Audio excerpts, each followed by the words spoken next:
With love, Meghan. Oh, even the dog's bored. Hello and welcome to The Royals with me, Roya Nikkhah. And me, Kate Mancy. Now, this is very unusual because we're starting this week's episode in the Times and Sunday Times newsroom. And that's because we've had some breaking news, haven't we? We have, because we had a message through on the WhatsApp from the Palace this morning saying that there would be a break with tradition for the Princess of Wales's birthday. She's 43, but it's not a milestone birthday, because they've released a new picture of the Princess of Wales, previously unseen, and a lovely message from Prince William. And this is what Prince William has had to say in tribute to his wife. To the most incredible wife and mother, the strength you've shown over the last year has been remarkable. George, Charlotte, Louis and I are so proud of you. Happy birthday, Catherine. We love you, W. Very nice. That was nice. It was a nice picture as well, black and white, taken by Matt Porteous in Windsor last summer before she announced the end of her chemotherapy. Looking very well, She relaxed, her hands in her pockets, in her jeans, and it's he was the guy who did he's the oceanographer, photographer who he was travels with them quite a lot, doesn't he? Yeah, he went to the Caribbean and did the kind of scuba diving video, if you remember that, when they were out there. So this is nice. I think it's a break with protocol, isn't it? Because we don't, as Kensington Palace kept reminding us in the run-up to her birthday, we don't normally get a new message and a new picture. We normally get the King and the Queen and the official social channels just posting nice pictures saying happy birthday. Yeah, when she turned 40, we had that huge photo shoot. Yes. But for a kind of 40-second, 30, 20, 40... Not normally. Yeah, unless it's a milestone. Yeah. William probably thought, she's had a hell of a year, we've had a hell of a year. It's not a typical year. It's not a typical announcement, but then it hasn't been a typical year. It's the year that William said, of course, that it was brutal and probably the hardest year in my life, is what he said. They'll be looking forward to, fingers crossed, a better year. A much better, happier, healthier year ahead. So wishing Princess of Wales a very happy birthday. Happy birthday, Kate. Normal service resumes. Shall we go back to the studio? Let's do that. We've still got to talk about the Netflix trailer that's got people talking, Prince Andrew and why he's back in the news. And the Times poll, where the public told us who the most popular royal is. So, new year, new resolutions, and a new trailer for a new show from the Duchess of Sussex, the new Duchess of Sussex. The new Duchess of Sussex, rebranded on our TV screens, because yes, from the 15th of January, we're going to have her new Netflix show. She dropped the trailer for Meghan's new programme called With Love, Meghan, on the 2nd of January. And interestingly, the trailer was released just a day after Meghan made her big return to Instagram. So according to the press release, it's supposed to be an inspiring series that reimagines the genre of lifestyle programming, blending practical how-tos and candid conversations with friends new and old. But is it, Kate? Is it? This is the question we're all asking. Well, to determine that and think about some answers, shall we rewatch it and give our listeners a flavour of what's on offer? Let's. Meghan in a garden. Elevating the ordinary. It doesn't look very ordinary, does it? Is that a Victoria sponge named after Harry's relative? So these are her buddies. Glamorous. Meghan at the flower market. Yeah. Gravitating to the flowers. Meghan doing flower arranging. Popping her hands into a focaccia. Her friends seem pretty thrilled. We'll get on to Guy later. The doggy. Daniel Martin. Roy Choi. Do we think they're her original recipes? I'm not sure they are. Oh, there she is, beekeeping, just like the Princess of Wales and the King and David Beckham. It's not perfection. It's reminding me of something. It's reminding me of something I saw on Netflix recently, which was the Martha Stewart documentary. Wait for it. Oh. There Harry. he is. There's the Harry. cameo from Harry. With love, Meghan. Oh, even the dog's bored. So, Well, what did you make of that, Kate? do you know what? Every January and August, the royal family are away from royal duties, and who pops up? Meghan and Harry. It's like clockwork. It's interesting that it might be something to brighten us all up with the TV programming, because I think this is what she's always wanted to do. She had the TIG and it was all about her lifestyle thing. And she's finally now getting to do it. 5 years after they had the Sandringham Summit and left the royal family, here she is elevating the ordinary and putting edible flowers onto breakfast. It reminded me a little bit. There's ice cubes. Do you know what it reminded me a little bit of? Go on. It reminded me a little bit of Pippa Middleton's book Celebrate. Do you remember when she did a book about entertaining? She was pilloried for that. She was, and had helpful tips like how to, remembering to fill up your ice trays. I'm sure this is a different level to that, but I don't know. Obviously, it seems like it's going to be linked to be a springboard for her lifestyle brand, American Riviera Orchard, which we've only seen the Instagram posts of and not actually seen any merch yet for. Do you think? Well, the trademark's still pending because it was sent back to her because it wasn't right. Yes, but we see in the trailer, don't we, her putting labels on homemade candles. Yeah, it feels a bit like the pots of jam, doesn't it? That went out on social media. Yeah, and I wonder if there'll be some American Riviera Orchard. Well, it's just merch in there. People have likened it to Martha Stewart, who obviously was the self-made billionairess in America who ended up going to prison for fraud. And has subsequently reinvented herself yet again. And her whole thing was, this is perfect. It's perfect. She had this sort of catchphrase, whereas Meghan it's not perfect. Is it supposed to give us, is it Meghan's attempt to give us more of an insight into her real life behind the scenes? Is it supposed to, will people find that interesting enough to tune in? I think they probably will. Will they be disappointed when they realise it's not actually her and Harry's home? It belongs to some other multimillionaires in the neighbourhood. And I suppose the success of it won't be based on how good it is, because I think people will, out of interest, tune in just to see. But I suppose long term, will people find it relatable? Meghan going into the sort of the wealthy enclave of Montecito, choosing flowers, having friends over. I don't think it's relatable. Bread. I think she's aiming it to be aspirational because no one lives like that. It's ridiculous. Meghan needs to be more open, I think, if she's going to bring people in. She's selling herself as a kind of influencer. And Martha Stewart was always described as the original influencer before social media. Yeah. But it only works, as we all know, if you're authentic or genuine in the pursuit of doing that. And I think people will think that's great, how to elevate the ordinary, but am I going to be sprinkling edible flowers on my kids' breakfast? No way. Nobody has the time for that. I'm really interested to see how much of Harry makes it into the series. I mean, from that... Not very much, I don't think. Well, from that trailer, it's not much. I wonder, it will be really interesting to see how much he features in there. Do you think he'll cringe at some of this stuff? Or will he just embrace it? Because they're doing things very separately, aren't they? Yeah. Well, I mean, I suppose he'll wait and he'll be interested to see how successful or not it is. I mean, on the point you made about Martha Stewart being the original influencer and Meghan setting herself up as an influencer, I suppose, again, I personally find her return to Instagram more interesting than the Netflix trailer. And that, the timing of it was, interesting because we knew she'd set up this handle last year, and she hinted in an interview last year she was returning to Instagram and then left it dormant until we saw her reappear in January this month. But I find Harry and Meghan's very complex relationship with social media and her return onto Instagram fascinating. Well, he's been quite critical of social media, hasn't he? They both have. Wind back to pre their marriage.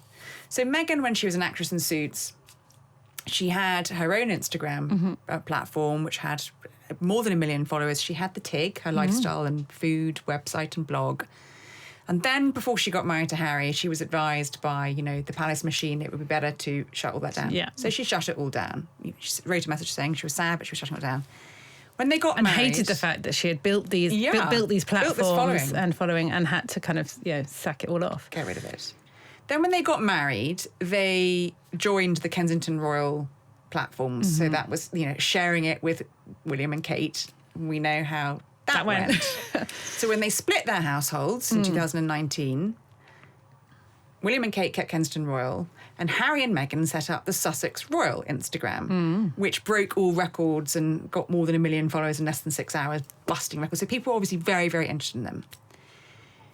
While they were on, Kensington Royal and then Sussex Royal, there was always an issue with trolling and abuse, and palace staff spent an enormous amount of time, and people wrote about it, having to monitor some of the vile stuff that was written there. Then when they stepped back from royal life, they stopped using Sussex Royal because the late Queen, banned them from using royal in any of their branding or advertising. And the last post in March 2020 was, saying goodbye to everyone, thank you for your support. We look forward to sort of seeing you again soon. It's been 5 years. It's a long time. And I remember in January 2021 writing a story that they'd quit social media, and I was told by sources very close to them, who were working with them at the time, it was very unlikely either of them would go back to social media in a personal capacity. This is a sign of things to come. We're going to see much more of Meghan. We're going to see what she's thinking. I think we could be in for quite a ride with Meghan's new social media rebrand. But what is really interesting is, you're right, it is about taking back control of the narrative, control of the image.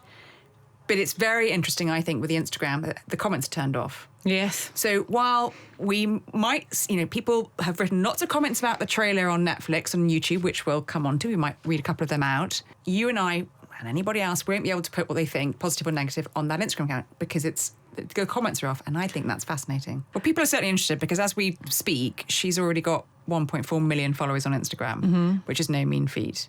No. So, and they had huge numbers when they released Meghan and Harry. Now, this time round, I gather they're not going to be going into the details of their past life in the royal family, but it'll be interesting to see. No royal recipes? we saw the Victorious. She's spruced up the Victoria sponge, hasn't she? On the even seeing on the trailer with the little kind of fruit pieces on the top there, and how's elevating the everyday. Well, there's how's the trailer gone down, Kate? Well, because there are some comments. So it's had 1.2 million views in 5 days on YouTube, and Netflix have left the comments on for the video. Yeah, there've been some brutal comments. This is quite brutal. So this is from someone who says, who's watched the trailer and says, my wife just made me a PB&J, which I'm assuming is peanut butter and jello, and elevated it by cutting off the crust. Oh, the magic. Now she's Martha Stewart. I think there's a slight tone of sarcasm in that person's... I don't know what you mean. Well, I think that's it. I think, the proof of the pudding will be in the eating, because... Will you be eating? I will be watching for the home interiors and the recipes. Will you be following the recipes? No, but I'll be intrigued to see it. And I think there isn't maybe there's a gap in the market. Maybe she can be the new Martha Stewart. Let's see. Watch this. The Times headline read this week, with love, Meghan. Has Netflix turned Duchess into a trad wife? And there was another headline in another newspaper that had a front page picture of Meghan from the trailer and said, Hollywood housewife. And is that the image she's going for, though? No, I don't think it is. Meghan is so much about female empowerment. Fascinating. Not being in the kitchen with an apron on, being out, being proactive. So it is fascinating to me that she's gone so housewife. We'll find out what it's all about this time next week. Prince Andrew is making headlines again, Kate, and this time it's for allegedly using a fake name on company files. I wrote about this earlier the week. Republic, the anti-monarchy group, has reported the Duke of York to the Metropolitan Police for allegedly using a false name on his company accounts. He's accused of filing accounts to Companies House under the pseudonym Andrew Inverness. So this relates to accounts for the now defunct company Naples Gold Limited, which ceased trading in 2021. The private limited company was incorporated in 2002 with the sports tycoon Johan Eliash and the Duke both joining as directors soon afterwards. The Met Police have said the Met received a report relating to a company's house filing. This report will now be assessed to determine whether any action is required. There is no investigation at this early stage. So, no investigation and no comment this time from Prince Andrew. But once again, it has brought the Duke's business dealings into the press and under the spotlight. When and how does this all settle down, do you think? With Andrew. If ever. I mean, never. I think we should just, if on a pure technicality point, the use of Inverness as a surname, whilst possibly being maybe a little bit disingenuous, is technically correct. And I'm sure Andrew would argue he's the Earl of Inverness. He is both the Earl of Inverness and, let's remind ourselves, he is Baron Killylee. Titles given to him by the late Queen on his wedding day in 1986 to Fergie. So he can use any of those names as surnames. They are his surnames too. Killylee, do you think he's been to Killylee in County Down, Northern Ireland, Kate? I hope so. If he's got the title, I think the least he could do is get there. I mean, it's called Air Miles Andy. He's been everywhere else. So technically, on a technicality, yes, he can. It's just it raises the question, doesn't it? Why did he want to sort of, if you use a surname like that instead of York? That's it. Is that how will it play out and how do people think of it? It doesn't sit well when there's lots of questions now about where his money's come from. We know the King's cut him off financially. He's funding his own way. The multi-million-pound question is, where's that money? Where is he getting that money from? And this comes hot on the tail of the story at the end of last year about his association with an alleged spy from China who was authorised to act on Andrew's behalf in business dealings in China. So and this was an individual, Yang Teng-bo, who the Home Office decided was couldn't come back into the UK. Yeah, was such a risk to national security that he was banned from the UK. So all this is going on and, you know, Republic see an opportunity for a good headline and pop in a complaint to the Met Police.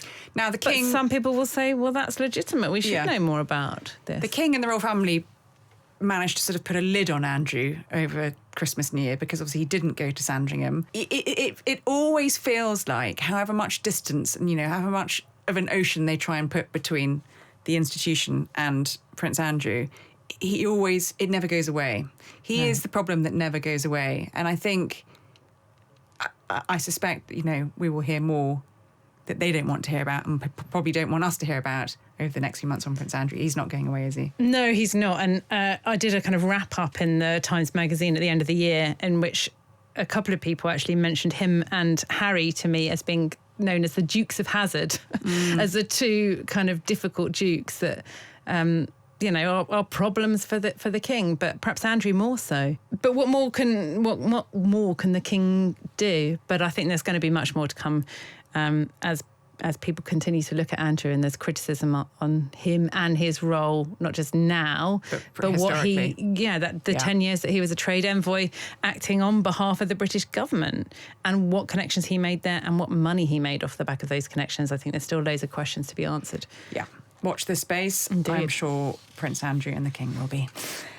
Anyway. So we conducted a YouGov poll at the Times to look into, as we periodically do, who's the most popular and who's the least popular. But there was another question as well, which was about the renovations at Buckingham Palace, which has been in the news again because...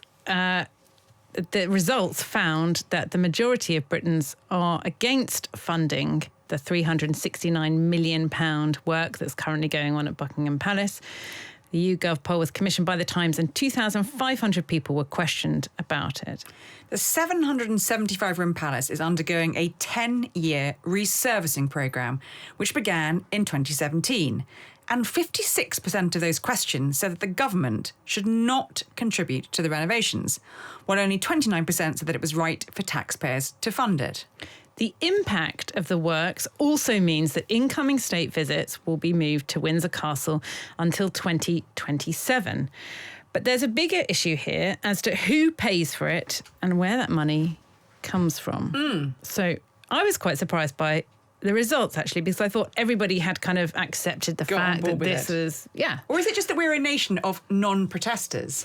Because I agree, I was quite surprised by the findings, in which case, if the majority of Britons don't agree with it, why haven't we had more sort of like petitions, public protests about it. I mean, you expect you expect objections from the likes of Republic. Of course you do. That's what they're in, the business for. But I was intrigued that, and it is an enormous amount of money, £369 million funded by the taxpayer. It's a huge amount of money. It's a national monument. It doesn't belong to the king. It's held in trust by, the monarch for the nation. So we know that the use of Buckingham Palace is changing. We know almost certainly Charles and Camilla won't live there as their home. And Charles is very mindful of that. We discussed this before because he's going to now personally fund the private quarters of Buckingham Palace, which I wrote about. But it's interesting. I did find the findings really interesting. Why don't we have more sort of public protest over this? Well, the palace will say on in support of spending taxpayers' money on it, that it's, an iconic building, that if you look at what they're spending on the Palace of Westminster, that's loads more. And this is actually quite cheap. And it was, a fire risk. And there's lots of rewiring that hasn't, brings in tourism. But I think we haven't had the debate that we had in 1992 when Windsor Castle set on fire and was pretty much destroyed, and the royal family did kind of think that they were going to get public funds to rebuild it, and it was discussed in Parliament, and people said no, we're not going to stand for this. And that's when the Queen said, I'll fund some of it myself. I will fund some of it by opening up Buckingham Palace and charging for tickets, and also in acknowledgement of some of the public money that's going to be spent on refurbishing or renovating, rebuilding Windsor Castle, I will start to pay tax. So there was a big moment in 1992 about that. And that was coming off the back of a time when people were feeling the pinch financially. And it's interesting now that this has also, I think because it's been going on for years and years and years, it wasn't one big momentous event like, a devastating fire and how will we rebuild it. It's been a kind of an ongoing conversation. So it's sort of morphed and developed. And the palace will say, well, this money is coming from, a temporary uplift in what we get from the Crown Estate profits from the Treasury. Although that's Treasury money, it doesn't really matter where that money originated from. Money. Yeah, exactly. Yeah. I think it will depend on how much more of Buckingham Palace is opened up in the future to the public, how much more access to it the public feel they can have, how affordable that is, whether it's really turned over to being a national monument, a national sort of museum. I think in this sort of halfway house of it being the official residence still technically of Charles and Camilla, which it isn't in practice, Monarchy HQ, okay, but, do you need to spend £370 million on the King's office, Monarchy HQ? Questionable. Maybe, but a lot of people would argue that you don't. I think maybe the reason we haven't had the sort of outcry, as you say, is it was sort of delivered as a sort of fait accompli. But I think... under the previous reign as well, let's not forget. This isn't Charles coming in and saying, I want... But of course, we were told right from the start in 2017 that he was extremely involved with all the planning of it, because he knew, almost certainly it would go into, it would continue into his reign. I think people will probably take a final view of it when it's finished and what Buckingham Palace is and isn't used for, and how much more public access is granted to that extraordinary national monument. I think that will be key. Well, when I was at the palace just before Christmas, there was a military wives choir singing for the King and Queen. It was quite nice, but there was one of the women was in a wheelchair, and Charles said, how did you find it? How did you get in? How are you finding the lifts? And I think part of the kind of, they're trying to make it more accessible for more people to get in, because he's quite conscious of that as well. To bring people in, but the money is not insignificant at a time when frontline services are being cut.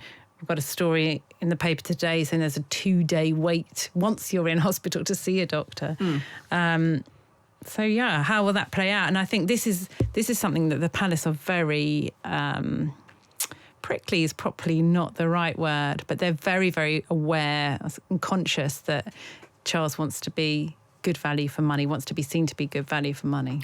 Will they be as conscious of his ranking in a popularity poll? Will they be? Oh, yes. I bet that he's only fourth in that popularity poll behind. But look who he's behind. He's behind his little sis, but Wow. bigger in popularity polls. Bigger in... Polls are interesting because, no one at the palace would deny that all members of the royal family keep an eye on them. They are aware of them. They're like politicians. They're keeping an eye on the opinion polls.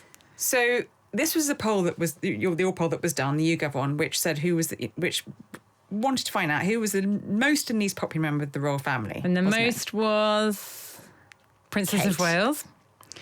Closely followed by... And the least was... Prince Andrew. Prince Andrew. But then with Harry and Meghan only just above him, languishing towards the bottom of the poll. Yes. I wonder if people would realise that Andrew would be the least popular. He was 85% of people questioned had an unfavourable view of Andrew. So every YouGov poll, I think, in the last few years has had him right at the bottom. Yeah, he's consistently ranking least popular. No. And that doesn't mean to say that 15% found him favourable, because only 7% said that had a favourable view of him, and the remainers didn't know. So that's pretty bad if only 7% of the population in a YouGov poll found that had a favourable view of you. The popularity question is interesting, I think, only because when these YouGov polls were done under the reign of Queen Elizabeth II, she tended to top them. It's interesting, she tended to top them, and Prince Harry tended to be quite close behind her. Yeah, he was very popular. So very popular. And back in the day, perhaps not so much now, but back in the day, certainly Charles was conscious, a little bit jealous of the popularity of William and Kate, getting much more media coverage, much more positive media coverage, much more widespread media coverage. He was also jealous of Andrew's popularity back in the day when he was a 22-year-old, good-looking, Cast your mind back. Falklands conflict veteran. Yeah. How times change. So there you go. You can be riding high and then...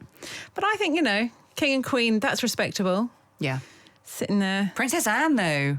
Brilliant. Came out in that survey by our loyal Times man who does that for us every year, doesn't he? She's the hardest working royal. She's always up there, isn't she? She's nails. Yes, we've got a reader who tots up all the elements of the court circular every year and says who's done the most jobs, basically. He's 92 now, that chap. Amazing. Tim Donovan, big shout out. Big shout out to Tim Donovan. He's brilliant. And again... Surprise, Princess Anne topped the pot. And let's remember, she was back at work within the fortnight of being in hospital. She's the workhorse of the royal family. She is.